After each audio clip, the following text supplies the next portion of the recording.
Welcome to Alcohol-Free Superpowers, the podcast for those questioning the role of alcohol in their lives and choosing clarity over conditioning. I'm your host, Jennifer Reed. We're talking truth, transformation, and what it really takes to reclaim your power. Let's dive in.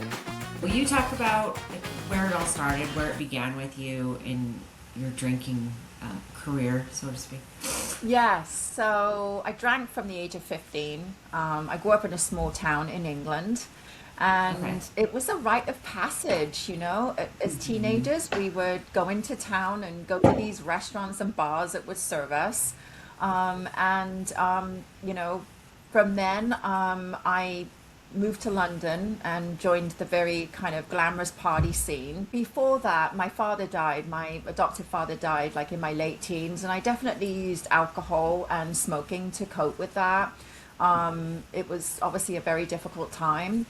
And I obviously didn't, you know, have any other tools, and that was my go-to. So into my 20s, early 20s, I lived in London, joined the glamorous, you know, party scene and just, you know, drugs were involved and obviously more alcohol, champagne. Moved to the States, and, you know, got married and had a couple of children in mid-20s and 30. And I definitely feel that my drinking took a new identity. I feel that every decade, Jennifer, it's like a new personality of my drinking took on, right? I took on. I would say that my drinking and everything, becoming a mother, becoming a wife, definitely was a stabilizing force in my life. But then I'd be part of the mummy wine culture. You know, we would have our flasks, you know, trick-or-treating, we'd get together for play dates, we'd be having wine. So it was just like, you know, I suppose a more sophisticated way of drinking. In my 30s, definitely that's when the real big problems started to happen. You know, I got divorced, I would drink a lot alone. Again, it was a coping mechanism. I would get through, you know, a bottle of wine or so at night. And when my kids went back to their dad, it was a very difficult time for me. But, you know, drinking was always a big part of my life. It was never, you know, it was always there. So in my 30s, definitely it took on a new, you know, lease of life, basically. Into my 40s, I definitely feel that, again, it was becoming very problematic in the sense I would be a very good binge drinker. I would be hiding my alcohol. I would be hiding my bottles in the closet. I would be, you know, not knowing when to stop at the end of the night, or you know, that's when slurring became much more apparent in my speech. And, you know, my relationship with my new husband now suffered. We were engaged and we broke up, and it was in part due to my drinking. And there was some just big wake-up calls as far as my kids were concerned as well. I look at those decades before and how much, you know, compromising positions I put myself in with my kids, you know, driving when I was buzzed, you know, being haunted by times where I should not have got in the car, and I had come from a house with my kids from a play date or from a dinner that we'd been to. So definitely it's so hard to just go back to like all the times. I mean, it had caused problems in my relationships, in my interpersonal relationships, not with my friends. And I would also be somebody, Jennifer, that I could actually go out and have a glass of wine, have a gin and tonic, and be fine.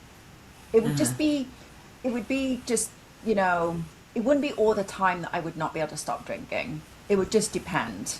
But when I couldn't stop drinking, then I couldn't stop. I'd be running downstairs, you know, late at night or in the middle of the night to finish off the Grand Marnier, glug, glug, glug. Or, you know, just finish off that bottle of wine that I knew was down there. But when I started hiding my drinking and started to binge drink more, my kids, obviously being older, they're in their 20s now, started to see and say, Mom, you're not the same. You're not the mom that we know. You're not the person that we know. That look in their eyes, their disappointment, and arguments that would come out of drinking too much. It was almost like there was just an inner, not an anger, but there was an inner trauma that just hadn't been dealt with, and alcohol just completely let me just bleh. I went to a July 4th party and the night was a blur. I came back, I argued with my son, who's 22. He was younger then, because he said, Mom, you drunk too much again. And I remember in and out of that night, coming back that night, argued with my husband to be, ended up in my guest room alone and realizing, in the middle of the night as I was starting to sober up, and the next morning, this is not serving me.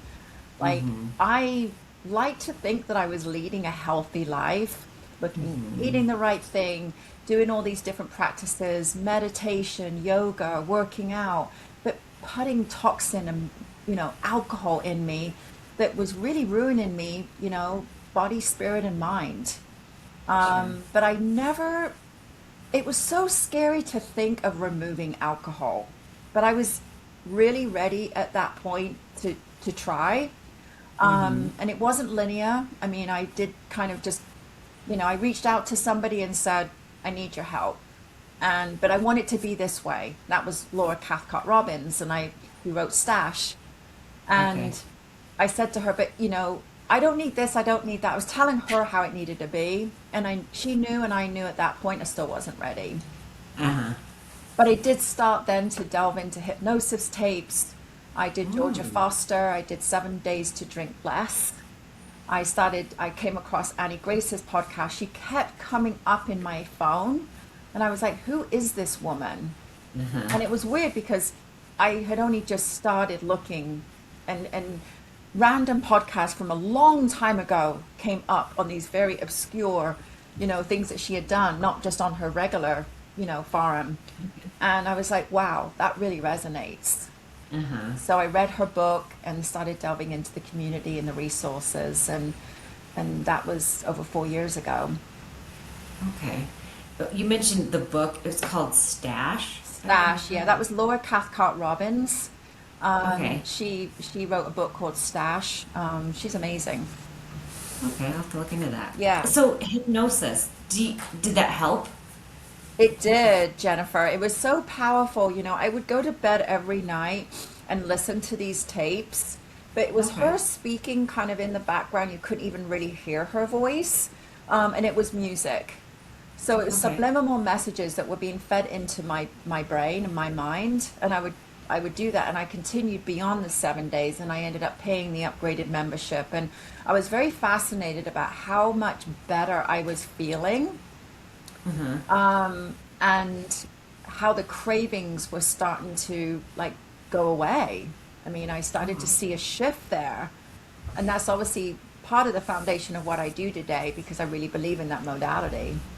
And that was 4 years ago when you... Over 4 years ago, yeah, because I started and then I picked up a drink, I think, like a month or so after that, and said, let me just have a little taste. Let me just have a little taste, because I need to have a little taste.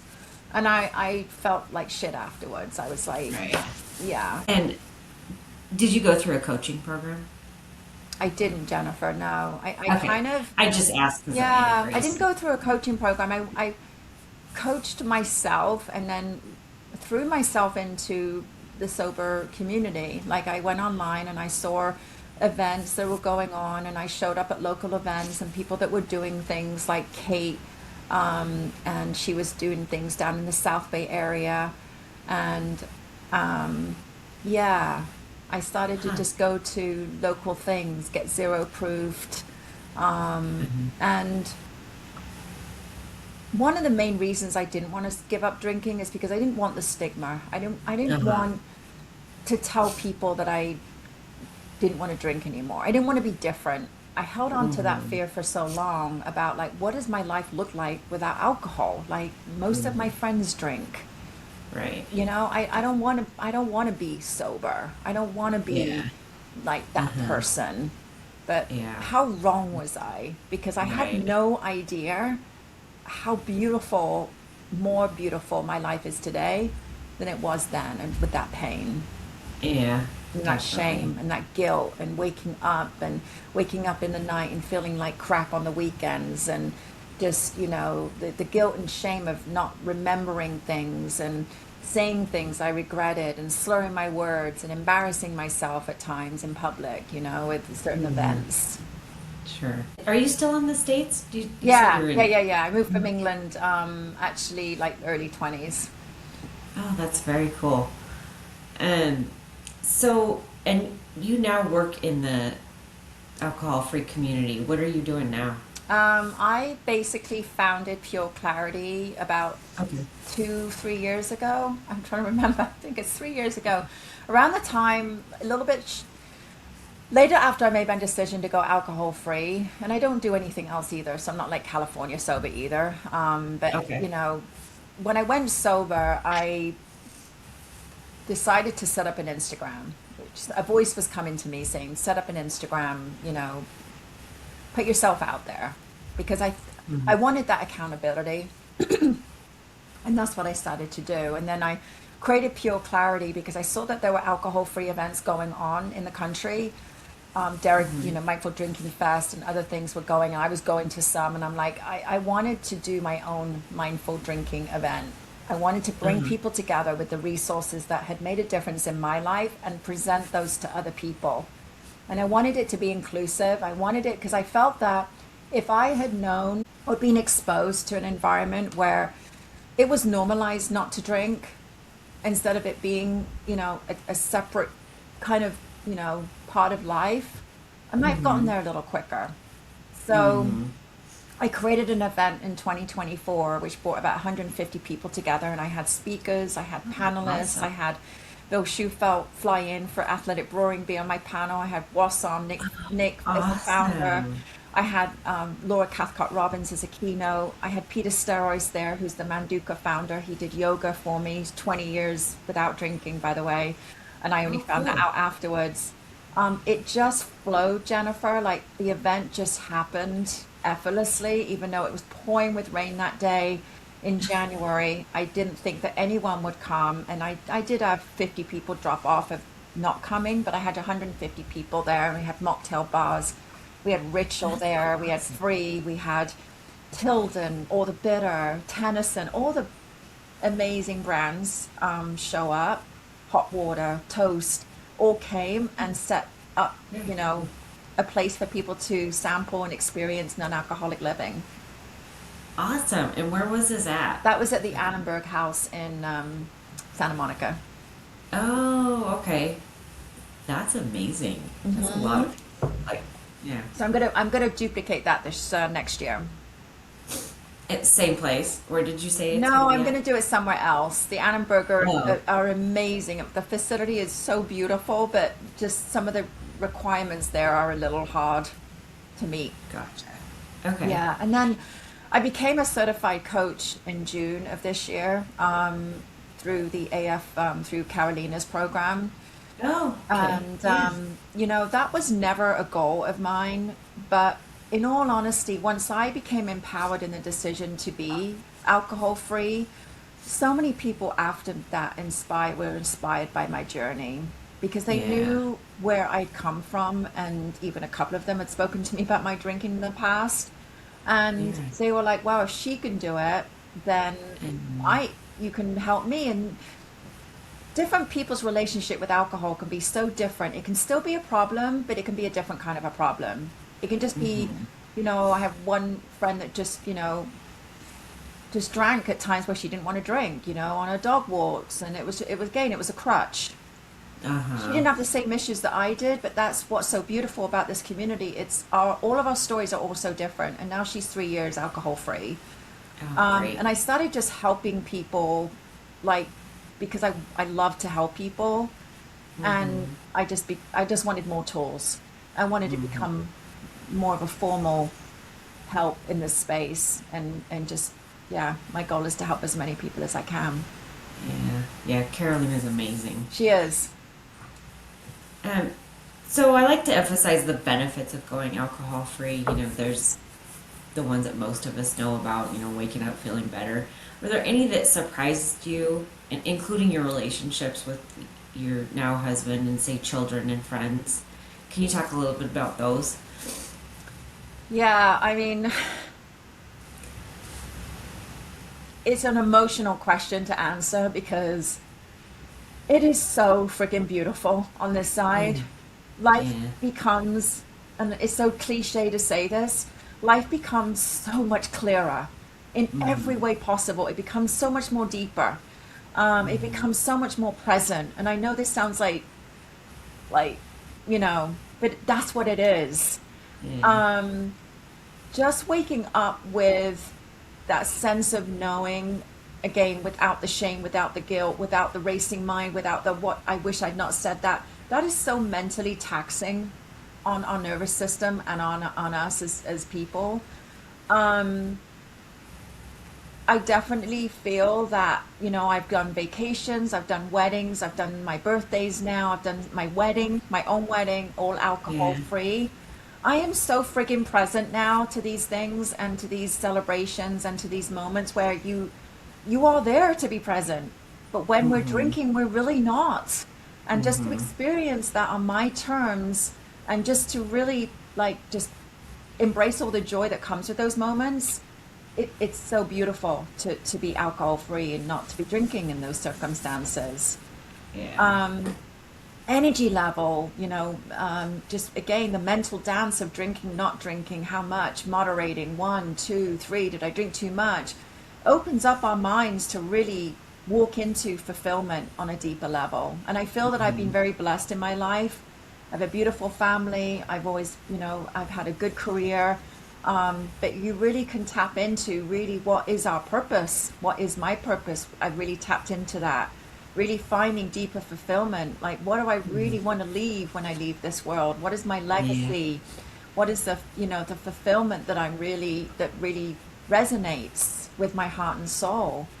I feel that my kids and I are very, very close and always have been, but just that newfound respect and that deeper awe that they have of me, of what I've done, managed to accomplish, and see me at my worst and give me the compassion and the forgiveness.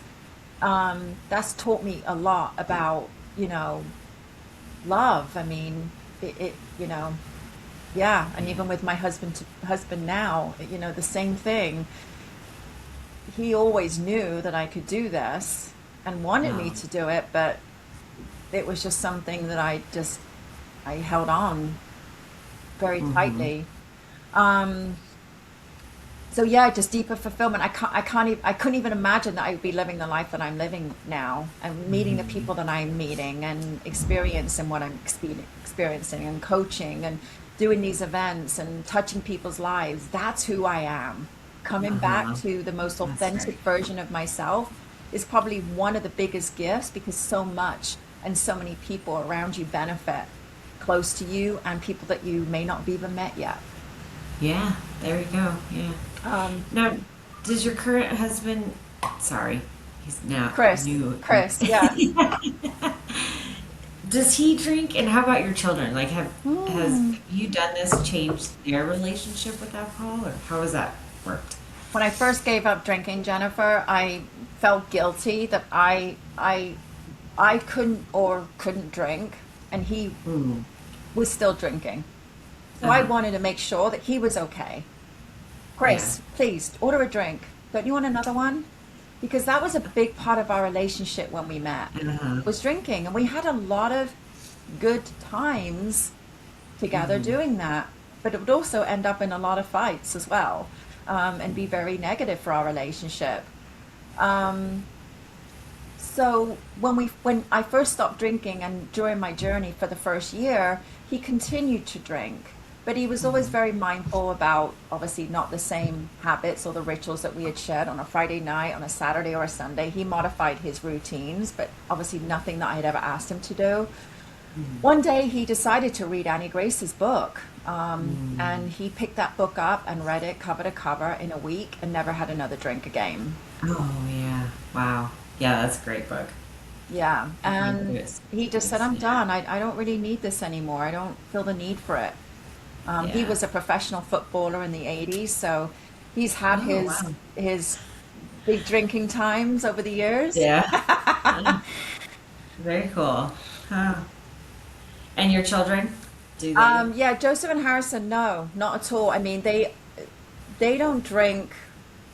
They may go out to a party, but on a routine basis, family dinners, I still have alcohol for dinners if we're having family. I've noticed that, not noticed, but they do not. They're 22 and 26. My 26-year-old has shared that he'll go out to dinner with other couples and his wife, he just got married, and none of them will order any drinks. The younger people are not drinking the same way. His wife doesn't drink, and my youngest son, my 22-year-old, just doesn't like it. And I honestly don't think it's got anything to do with my relationship with alcohol.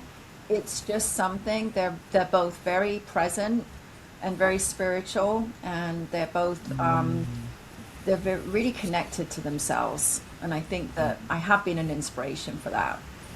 That's awesome. That's very cool. I love Yeah, that. yeah. But if they go to a party, they, even for his wedding, I think he probably had, a glass of champagne or a shot with his friends, but that was it. It wasn't. Yeah. Yeah. Gotcha.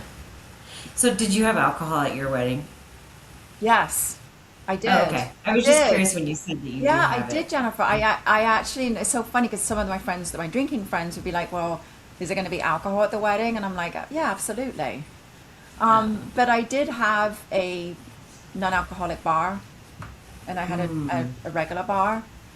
And when I had my 50th birthday, which was a couple of years ago, I had about 30 friends, and I did a yoga lunch and really cool kind of thing up in Malibu. And I ordered champagne because I wanted to make sure. And I also set up my non-alcoholic bar as well. Two people out of the 30 people drank it, and then I had all the champagne left over, and everyone else wanted the mocktails. I've really That's great. seen, Jennifer, a huge shift in my world of people. Once I've said no, I don't drink anymore, it's given people the permission to say, I don't want to drink tonight either, or I'm not going to drink.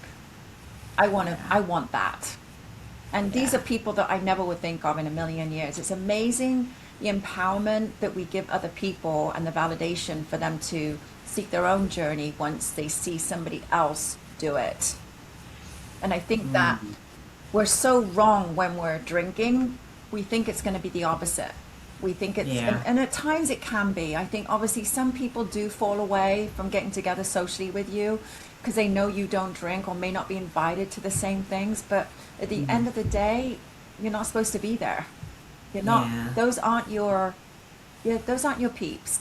You don't want Yeah. to be there anyway. If they don't want you there if you're not drinking, you don't really have a place at that table at that moment in time. Can we talk a little bit about what you're like, where people, because you mentioned doing a dry January, which, by the way, I don't know if this will be out in time to really push that, Yeah, that's but okay. I assume you do other things as Yeah, well. yeah. What are you doing, and how can people find you if they want to work with you? So I have got a 12-week coaching program, and it's called Okay. No BS Clarity, and I do enrollments ongoing. So my next enrollment is actually today, the 15th. Okay. But that's fine. That happens like every month. So it's usually at the middle of the month I enroll Okay. a new set of people. And that's a 12-week program, and it's split up into like 5 different modules. And it's a very, very powerful journey because the foundation of it is reconditioning and reframing the mind. Our mind is wired to seek alcohol. Our mind is wired to do the same things, the same habits. We have to become very aware of our why when we stop drinking. Why? What is our why? What is our main reason why we don't want to? We have to also be brutally honest with ourselves. I've spoken to a couple of people over the last few months, to talk to them about coming into the program, and I know they're not being honest with me. And it's hard. I've been Yeah. there. It's really hard to actually get to that place, but the program is becoming very powerful for people. I've got people from all ages. So yeah. Good, good. And you mentioned being on Instagram. Can people find you there? Yes, Or yeah. So my website is pureclaritynow.com, And my Okay. Instagram is Pure Clarity Now. Yeah. Very cool. And I'll be doing a women's retreat in the spring of next year. That's a retreat that I've been doing for the last 2 years for about 25 to 30 women.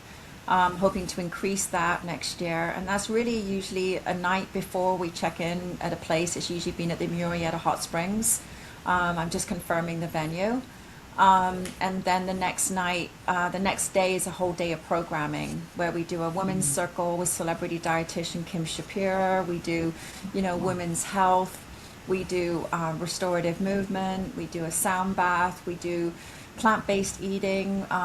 We have a plant-based, food. And then we have a mocktail, tasting, non-alcoholic tasting for people to experience new brands and just a new way of and these are women. This is a women-only retreat. These are some women that are drinking currently, and they're Okay. looking to be more mindful. Okay. They're looking for a way to maybe stop drinking. I've got one woman that shares with me that it's hard for her because her husband opens a bottle of wine, and their ritual together as a couple is to share a bottle of wine or share a really nice glass of red wine together. Yeah. But even at the times that she doesn't want to drink, it's hard for her to say, I don't really feel like it tonight, because it's a very conditioned routine that they have in ritual. And what is really hard to sometimes accept is that, things are changing as far as we are changing all the time. We are meant to evolve. And I think that we get very stuck in our old patterns, our old routines, our old rituals, and think this is the way it's supposed to be for the rest of our lives. But, in women, alcohol affects us very differently as we age. So the effects that people are having are not to be ignored. Yeah. And it's a great time to sometimes reevaluate. Yeah. That retreat sounds amazing. Do you have the dates yet? I or don't, no? yeah, it will be in April. Okay. Yeah. Very cool. Yeah, I'm a little bit on the late show for that right now. Usually I have that planned. No, that's okay. I mean, just send people to your website and Instagram. Yeah, I'm it sure. will be on there. It will be on there for sure. And I got a newsletter sign up as well on my on my website, so people can Oh, get perfect. informed and stay up to date with what's going on as well. Okay. Yeah. Deal. Yeah, and my goal for Pure Clarity, big time, Jennifer, is to really create a very global lifestyle brand for alcohol-free living for Pure Clarity. It's just a matter of having even a website or a platform where people can come and just get all the resources that they need. So it's a big dream and a big picture project. And Yeah. it's only right here, right now. You'll get there. I That's will. awesome. I love it. Yeah. Just out of curiosity, are you doing Carolina's mastermind, or have you done that? No, I just had one of her students stay with me last weekend that had just gone through it in LA. It's definitely on the list. What I'd like to leave people with is that, we've been so conditioned that alcohol is always got to be a part of our lives. It's them and us, and that's how I used to fear. I was us, and I was looking at other people, them, and Yeah. the fear of the unknown about what it will be like to be alcohol free keeps us stuck, keeps us where we are in regard to not being able to move forward to make it different. And we've relied on alcohol so heavily to live life, but the unknown is incredible. Yeah. It's something that we can absolutely create, and it's beautiful.